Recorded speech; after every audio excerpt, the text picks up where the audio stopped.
एक बार एक बड़े से हॉल में बहुत सारे लोग बैठे थे।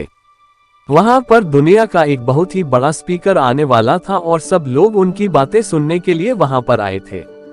लगभग 10 मिनट के बाद वह स्पीकर स्टेज पर आ जाता है और वह बोलता है कि अगर आपने मेरी बात ठीक से सुन ली और समझ ली तो आपकी जिंदगी पूरी तरह से बदल जाएगी।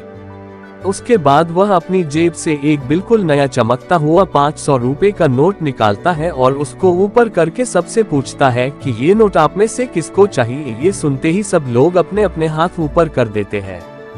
वह स्पीकर बोलता है कि ये नोट मैं आप में से किसी एक को दूंगा, लेकिन इसके लिए आपको थोड़ा वेट करना होगा।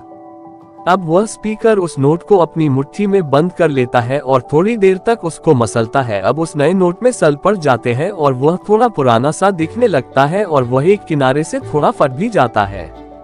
इसके बाद वह फिर उस नोट को ऊपर करके पूछता है, अब ये 500 का नोट किसको चाहिए। इस बार भी सभी लोग अपने हाथ ऊपर कर देते हैं। तब स्पीकर ने उस नोट को जमीन पर गिरा दिया और उस नोट पर 3 से 4 बार पैर रख दिया। इससे नोट और भी पुराना हो गया और उस पर थोड़ी मिट्टी भी लग गई थी।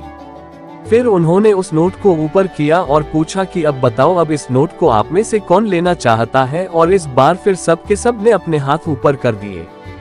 स्पीकर अब नोट को फिर से नीचे जमीन पर गिरा देता है और उसके ऊपर कूद कूद कर उसको दोनों पैरों से रगड़ देता है और उसके ऊपर चाय भी गिरा देता है।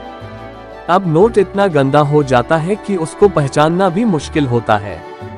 कोई भी उस नोट को देखता तो यही बोलता कि अब ये सिर्फ एक गंदा कागज का टुकड़ा है, अब ये बेकार है, इस दुनिया में इसकी कोई वैल्यू नहीं है।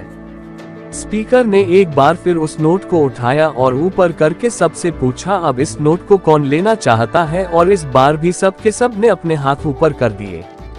कितना भी गंदा पुराना मिट्टी में सना हुआ चाय का दाग लगा हुआ हो, लेकिन अभी भी वह 500 रुपए का नोट ही था।